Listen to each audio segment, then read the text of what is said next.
It's not a time to say, don't bite. It's not a time to scream and yell or to give him a timeout. What do you do when your child bites? In the moment. My name is Marcela Collier. If you're new to my channel, I encourage you to subscribe and to hit the notification bell. I'm going to take you step by step on how I address this biting issue that my child was dealing with from the moment he bites somebody and you get the looks from moms, from other people, to the afterwards, right? Once everything is calm, and how you can prevent it for the future. The first thing that we need to do is to make sure to control our own emotions. I remember the first time that one of my twins bit me. We were at church. People looked at me kind of waiting what I was going to do, and some other were looking at me kind of like, oh, this kid. The way that we respond to our child in that specific moment is going to determine if the behavior is going to continue escalating or not. And I want to tell you today that it's not about you, it's not about your skills as a parent, it is not even about your child. Because many people think it is the child. It's because the child is being bad. But no, it is about how your children are coping right now, are coping at the moment with stressors. And that leads to my second thing that I want you to keep in mind when handling biting behavior. It's very important to look for the cause. Yes, look for that cause, because that is going to reveal to you what is that thing that is leading your child to this behavior. There is a misconception when it comes to biting. A misconception is that people think that children bite others or bite themselves because they want to hurt others or because they want to hurt themselves. As a professional in behaviors, let me tell you, it's not that your child wants to hurt somebody. That's not the case most of the time, especially with little toddlers. The real reason is because they don't have the skill set to deal with hard moments in their lives. And you might tell me, but he just does it just cause. Nothing has to happen for him to bite. You have to keep in mind something. I want you to think about this. Sometimes your children's behaviors now are not about what happens now. Think about this situation. A dad tells his child that he needs to go on a business trip. And the next day, the child goes and bites a classmate.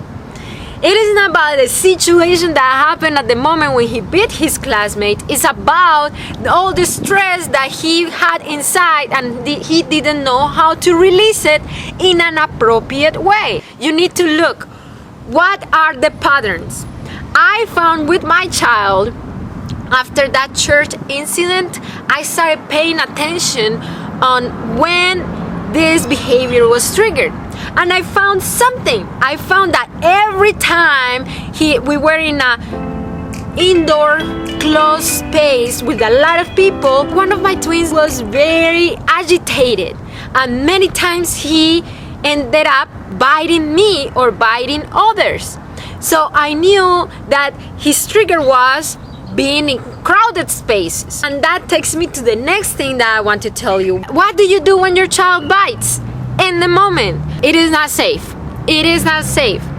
So remove him immediately from the situation. Take him to a place where you can help him calm down, because he already has a lot going on in his feelings. So it's not a time to say, don't bite. It's not a time to scream and yell or to give him a timeout, because this is the thing with timeouts. he has all these feelings that he doesn't know how to express, and you leave him in a room or somewhere by himself with all these feelings, right? He needs you. It's a cry for help, mamas. It's a cry for help. He needs you. So please remove him out of the situation and help him calm down. Do whatever you need to do to help this child calm down. In my case, at that event of the church, I removed him from the crowd and I gave him a bottle of milk. And that calmed him down. Do you stop there? No. Your child needs to learn what to do next time in that situation, right? So, the fourth thing is, it's time for me to teach him appropriate ways to express his feelings. I tell him that biting is not okay, and I give him an alternative thing that he can do.